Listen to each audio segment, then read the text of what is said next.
Merci pour cette introduction. Alors effectivement, mon intervention, c'est de vous donner quelques repères chiffrés les plus possibles sur les émissions de gaz à effet de serre. Je la ferai en entre-temps. L'idée, c'est de vous donner de poser des questions en plus de celles que vous avez déjà en tête. C'est un peu lors de la pause café. Alors en 4 temps, parce que premièrement, les émissions France. Alors, un bilan assez intéressant parce qu'on voit ici sur l'historique, finalement, émissions directes, puis les premiers engagements par rapport à Kyoto, celui de 90. Première partie, un premier historique qui va vers une augmentation du volume d'émissions annuelles, sur une pointe à peu près en 97. Puis, suite aux différentes législations, on observe une baisse régulière des émissions, un pic significatif autour de 2004. On obtient, sur la période 2004-2013, baisse de 14% des émissions.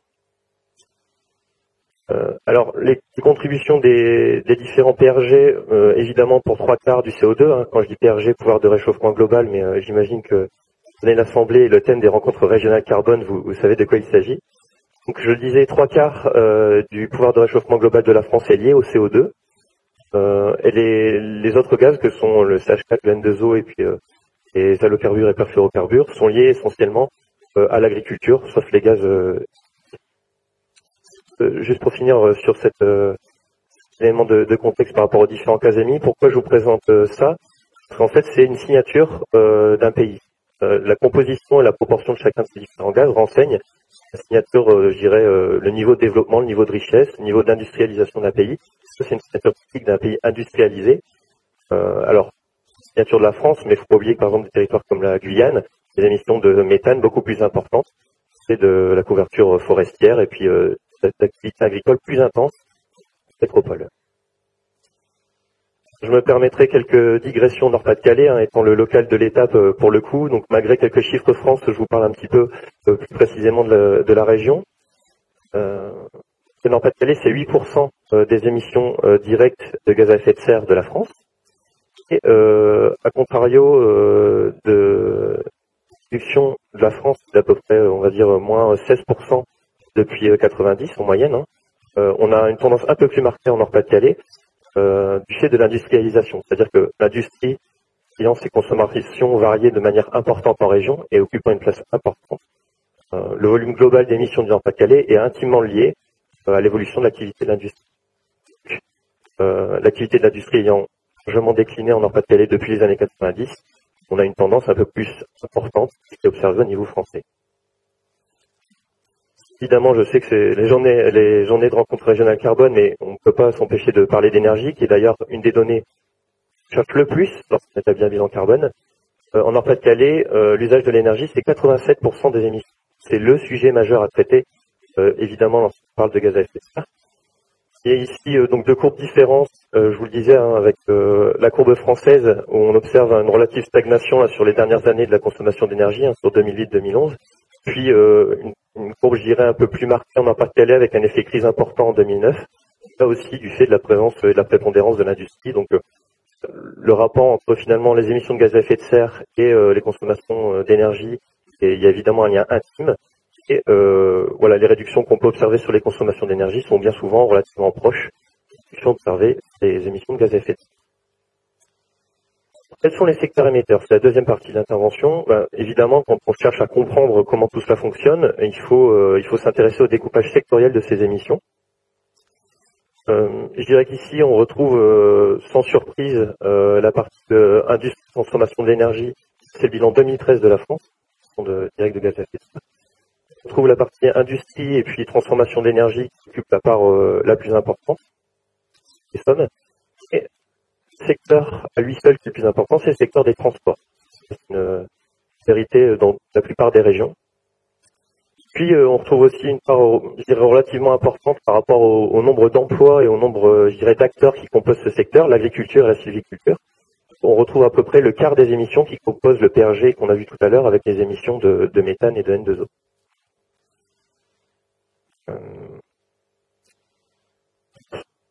Intéressant aussi, c'est de se dire, voilà, avec un découpage par secteur, on a, année après année, finalement, analyser la vie de chacun de ces secteurs. Et c'est ça qui est important aussi, c'est de savoir, quand on observe des émissions de gaz à effet de serre ou des consommations d'énergie, c'est de savoir regarder vers le passé, l'histoire de chacun des secteurs. Et c'est là où ça devient intéressant. Ce qu'on observe ici, finalement, c'est déjà une spécificité française. Alors, et la couleur, je vois pas très bien. Industrie de l'énergie, donc en bleu. Ici, c'est la trace de la spécificité française, c'est la baisse énorme du contenu carbone de la production d'énergie. Lié évidemment au programme électronucléaire. Vous retrouvez cette signature typique qui ne se retrouve pas forcément dans les autres pays. Au-delà de ça, ce graphique nous donne aussi, et au-delà du graphique précédent, donne aussi, je dirais, vraiment l'historique et les raisons des évolutions des secteurs. C'est essentiellement 4 périodes. Première, donc, qui ne l'ont pas connue, mais c'est celle qui va des années 60 aux années 73. C'est la période finalement qui aux 30 glorieuses, donc voilà, avec un développement relativement traîné, et on retrouve une augmentation systématique sur cette période de toutes les émissions liées à tous les secteurs. Puis de 73 à 85, le choc pétrolier et autres, là on observe essentiellement, surtout l'industrie manufacturière dont en jaune et dans les industries d'énergie en bleu, une chasse aux économies d'énergie de 73 à 85, remarqué dans ces secteurs. Pendant ce temps-là, les transports continuent d'augmenter tranquillement, donc vous les voyez ici, hein, ou avec les ronds. De 85 à 2000, on a un peu le contre-coup des chocs pétroliers, donc avec une attention toujours accrue sur les économies d'énergie, donc une baisse continue des émissions liées à l'industrie. Puis, je dirais, toujours une augmentation du transport. Donc là, malgré les chocs pétroliers, malgré le prix de l'énergie qui augmente un petit peu pendant cette période, on a toujours un accroissement continu du secteur des transports. Ce qu'on observe aussi, c'est une baisse des émissions liées à l'agriculture. Donc ici, en rose, hein, bon, elle est en bas du graphique, mais poursuit cette mécanisation. Donc on a une baisse des émissions de gaz à effet de serre. Voilà. Et à partir des années 2000, j'ai pas terminé, pardon. Sur la fin du graphique, voilà, à partir des années 2000, je dirais qu'on observe enfin certaines émissions, un peu variables, hein, certes, mais à partir de résidentiel et tertiaire, même une baisse ces dernières années, avec des économies d'énergie cette fois-ci particulières. Puis enfin aussi une baisse du secteur des transports, enfin une stabilité depuis 10. Et là, on se rend compte finalement qu'on a atteint deux choses. Un, le pic pétrolier de mise à disposition de pétrole pour les Européens. Deuxième chose, une limite, je dirais, psychologique, c'est-à-dire que ça fait de plus en plus mal d'aller à la pompe, donc on roule moins. Voilà. Pour le Nord-Pas-de-Calais, on détaillait, mais on retrouve la signature dont je vous parlais tout à l'heure, donc prépondérance importante de l'industrie dans les émissions régionales, puis une évolution qui reprend finalement ce qu'on observe au niveau français, c'est-à-dire une augmentation, donc ça c'est les émissions de gaz à effet de serre entre 90 et 2011 au Nord-Pas-de-Calais. On trouve la même chose, à savoir les transports préoccupants, puisqu'il a gagné 20%, enfin 28% de volume d'émissions de gaz à effet de serre. Une progression aussi sur les secteurs du résidentiel et du tertiaire, essentiellement liés à la construction de nouveaux logements, à la construction de nouvelles entreprises. Est observé sur l'industrie et les industries de production d'énergie, là lié, encore une fois, comme je le disais, à soit des délocalisations, des fermetures de sites, des efforts énergétiques, des réglementations contraignantes.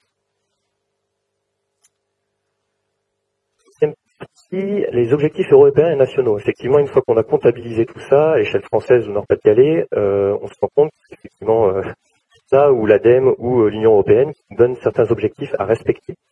Parmi eux, on retrouve bien sûr l'illustre Kyoto qui va être revu bientôt. Hein. Ça a des lieux par rapport à ça. L'objectif de Kyoto, c'était de stabiliser les émissions.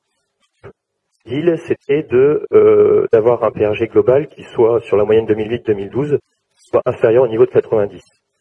Je l'ai à peu près, vous avez vu la courbe, la première courbe que je vous ai présentée, les émissions de GES France, on respecte le deal, on est à moins 13%, si on considère la période 2011-2013, donc on est largement en dessous, il n'y a pas de problème. Autre engagement de l'UE cette fois-ci, bon, le système européen d'échange de quotas d'émissions pour les grands industriels soumis. Là, il n'y a pas forcément un objectif d'émission globale, c'est plutôt, le deal est plutôt de respecter le quota qui est alloué à un industriel. Là, ce qu'on peut dire, c'est qu'on a moins 20% pour les émissions qui sont vérifiées sur les quotas alloués en 2011, pour à celles qui sont vérifiées en 2016. Il y a eu un effort de réduction de moins 20%, objectif particulier. Ça représente évidemment des économies pour les gens qui ont un quota alloué. les personnes qui sont en dehors de ce système de quota d'émission, l'objectif, c'était un objectif de moins 14% en 2020 par rapport à 2005. Aussi, déjà en 2011, on est à 13% de réduction, donc finalement, on a presque un objectif. Je dirais que c'est beaucoup de bonnes nouvelles pour le moment, tant mieux. L'engagement européen que vous connaissez aussi, celui des 3x20, donc l'émission de GES, des objectifs sur les ENR, il y a des objectifs sur les GES, aussi sur les économies d'énergie. Celui sur les GES, c'est moins 20% par rapport à 2020. Donc c'est bonne pour le moment. Encore une fois, on est à moins 13%, on doit atteindre les moins 20% en 2020. A priori, on est vraiment sur la bonne voie. Pour les engagements nationaux, différence environnementale, il y a aussi des choses qui sont réaffirmées dans le projet de loi de transition énergétique. Là, on est sur des paliers finalement sur la route du facteur 4, avec moins 40% d'émissions de GES 2030 et moins 60% 2040. C'est des paliers sur la route du facteur 4.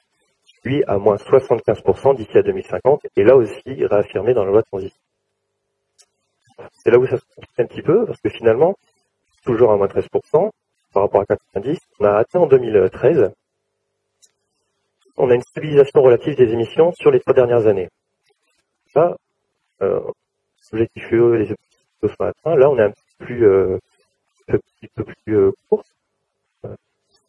On s'aperçoit que finalement la courbe a engagé atteindre différents objectifs, confiance environnementale, loi de transition, va être un peu plus sévère que ce qu'on a déjà connu. L'enjeu, elle sera plus sévère, mais elle portera sur des émissions moins faciles à aller chercher. On observe là, je vous ai remis ici pour le futur, finalement les chiffres à atteindre pour la France. Donc aujourd'hui, on est à peu près à 480 millions de tonnes équivalent CO2 en 2013. On vise du coup quelque chose comme 9 millions de tonnes équivalent CO2 à l'horizon 2050. Évidemment, elle se décline en région avec différentes subtilités. Subtilité et non des moindres, le schéma régional climat et énergie régional. Donc voilà, on a fait la même chose, le même travail de prospective sur les objectifs en région. Et on observe aussi, donc je vous le disais, les moins 17% d'émissions GES pour 90 2011. Donc on est quasiment au bout de l'objectif des moins 20% 2020. Mais aussi, et ça c'est une exclue parce que c'est les derniers calculs, on est à 47% d'objectifs ENR aujourd'hui par rapport à ce qui est visé en 2020. Donc on tiendra l'objectif. J'espère. Là, je rebondis sur les propos introductifs finalement, c'est que finalement, ça dit là, aux émissions de gaz à effet de serre directes, et en particulier Kyoto et les engagements européens. Là, elle représente, et c'est dans la continuité des travaux sur les émissions de GES indirectes et liées à l'affectation des sols dont parlait Hervé Pignon. Cette carte-là présente finalement les émissions qui sont liées au changement d'affectation des sols par commune pour le Nord-Pas-de-Calais. Ces communes-là, à urbaniser, à planter des arbres, pendant la période 2005-2009, ce changement d'affectation a des conséquences des émissions de gaz à effet de serre, représente cette carte également. Vous voyez que finalement, un changement d'affectation des sols, je dirais séquestrant du carbone, n'est observé que dans approximativement 6% des communes. Donc ça, c'est travaux, je dirais, des prémices de travaux qu'on mène à l'Observatoire climat et qui sont dans la continuité des travaux sur les émissions de gaz à effet de serre directes. Ça, c'est un premier aspect. Naturellement, un autre aspect, c'est celui lié à la consommation. Donc, on le disait tout à l'heure, effectivement, 17% d'émissions de gaz à effet de serre en Nord-Pas-de-Calais, c'est pas innocent. Des délocalisations industrielles, ça amène à des émissions indirectes, évidemment. Ça, c'est un bilan national qui a été publié par le SOS. Finalement, l'empreinte en termes d'émissions indirectes, l'équivalent CO2 par habitant, est bien supérieure, évidemment, que des émissions directes de à peu près 9 tonnes équivalent CO2 par habitant. Pour le moment, et par des objectifs réglementaires. Les points, séquences, évidemment, il y en a. Donc, je ne vais pas parler de sanctions financières ici, mais plutôt d'impact et puis je dirais, d'une façon un peu plus globale, une fois qu'on a quantifié toutes ces émissions de gaz à effet de serre, c'est très bien. Il y a à de nombreux effets, parmi lesquels des évolutions de température. Le jeu des travaux de l'Observatoire, c'est d'amener, je dirais, cette pédagogie-là à l'échelle régionale. On parlait il y a 30 ans des ours blancs et puis des glaciers qui fondent, même si c'est d'actualité aujourd'hui. Ça se passe en Nord-Pas-de-Calais. Par contre, ces températures-là et ces évolutions se vivent localement. C'est bien l'objet de ces indicateurs. Par exemple, ici, on a à peu près 0,2 degrés par décennie entre 1955 et 2013. Sur une vie d'homme, en moyenne, on a gagné 1,4 degrés en Nord-Pas-de-Calais. On dirait c'est super, on va planter les orangers, mais bon, c'est des conséquences évidemment très variées. Regarde ces températures sous un jour un peu moins meilleur, celui des jours chauds par exemple, qui ont des conséquences graves en termes de santé lors des canicules, plus à peu près 115% d'occurrences de jours chauds entre 55 et 2010. Ça a un impact sur les secteurs de la santé, mais aussi sur le secteur agricole. Et sur la biodiversité, je reviens juste avant.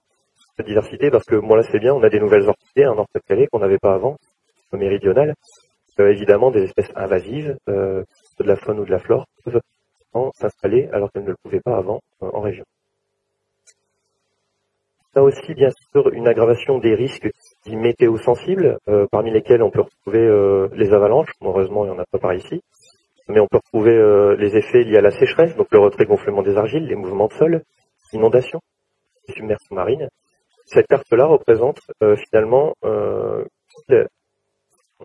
un niveau communal, les communes qui sont les plus soumises des enjeux et des risques liés au climat. C'est vraiment un creusement du nombre de risques auxquels la commune est exposée et à la densité de population de la commune.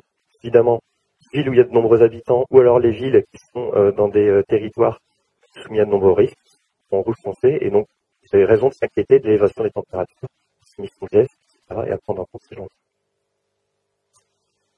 Un peu, je dirais, de lumière et d'espoir, parce que quand même, il y a des choses, il y a des réponses aux enjeux climatiques, au-delà des pressions que constituent les émissions de gaz à effet de serre et l'état que je viens d'évoquer, à savoir les températures et les conflits qu'on peut mener. Il y a des réponses que donne la société humaine et la région Nord-Pas-de-Calais parmi d'autres. C'est par exemple les plans climat. Donc ici, vous voyez représenter les PCAET, mais les PCET en cours.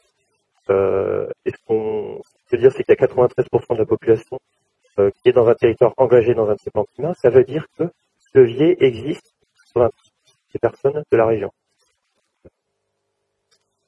Ce que je peux dire aussi, c'est évidemment suivre le développement des ENR.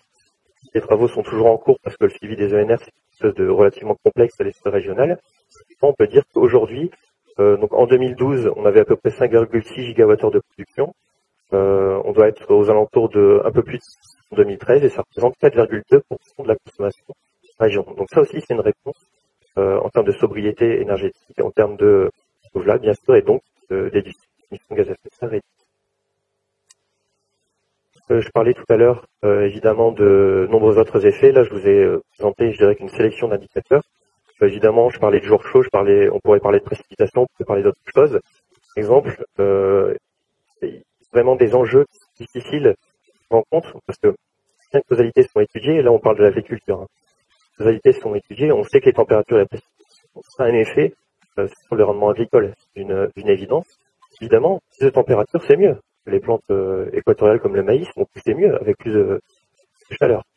Ce qu'on observe, finalement, c'est une courbe des rendements qui augmente. Génial. Le problème, c'est que finalement, à long terme, la faisabilité de la récolte a diminué, parce que la température augmente en moyenne, la variation de ces températures, les extrêmes, sont plus nombreux et plus importants. Finalement, des très très bonnes années, mais des très très mauvaises années. Et il y aura plus de maladies sanitaires parce qu'il y a il y a de la faune et de la flore qui vient s'installer alors qu'elles ne le pouvaient pas avant. Donc il y aura de nouvelles menaces, de nouveaux risques. Voilà, c'est un peu tous ces enjeux qu'on essaye de brosser à l'observatoire. C'est un outil de la dynamique régionale et je terminerai par là. Le but finalement, c'est de fournir tous ces chiffres-là, donc des pressions, là, du climat en région et des réponses, il faut, de fournir tous ces chiffres-là aux décideurs régionaux, qu'ils soient privés ou publics. De suivre les politiques publiques, évidemment, quand on compte les ENR, on compte de combien on se rapproche de l'objectif du SRCAE. Qui se faisant, en allant taper à toutes les portes de qui France ou qui Atmo Nord-Pas-de-Calais ou qui GRDF ou ERDF, un espace d'échange et d'animation parce qu'on pose des questions, les territoires se posent, un fournisseur de données, inversement, on croise tout ça, on obtient finalement, c'est-à-dire on essaie d'être une plateforme partagée des connaissances et des ressources à énergie. Pour ça, ça je vais passer, je vous l'ai présenté. Hein. On a un certain nombre d'indicateurs, on a une gouvernance, donc finalement, dont je vous parlais, les acteurs, c'est notre réseau de partenaires, on les fait travailler, on leur pose des questions. Un petit comité qui nous dit C'est vrai, on ferait mieux de travailler sur les transports, c'est un sujet préoccupant. C'est un comité de partenaires qui débat et propose de nos travaux, hein, donc si vous voulez y participer, il n'y a pas de problème. Évidemment, on est en lien avec le comité de pilotage de la dynamique climat, dont certains membres éminents sont présents ici, qui est constitué par l'ADEME, je vais le dire dans l'ordre, hein, l'ordre obligatoire, donc l'ADREAL, le conseil régional, les deux départements, l'ADEME en dernier. Et donc voilà, après on a une structure technique qui s'occupe de faire des groupes de travail, donc d'aller dans le détail des indicateurs demandés, une cellule d'animation qui gère le travail au quotidien de l'observatoire. Donc on est une structure partenariale. Dernier élément, tout ça on essaie de le rendre un peu sexy, hein, je reprends vos propos finalement, P3 portait un peu ce système-là, de rendre ça un peu sexy avec un site, avec un certain nombre d'indicateurs, hein, je ne vais pas m'étendre. Un certain nombre de publications, vous en avez quelques-unes sur la table au fond, dont une sur, donc première donnée, c'était, je dirais, un éventail large, un melting pot de tous les indicateurs disponibles en région. Feuillet un peu plus précis avec des chiffres sur la consommation énergétique régionale et sur les énergies renouvelables. Très prochainement, on en aura un sur la réalité et les impacts du changement climatique dans les habitants. Et je crois que ça vous répond.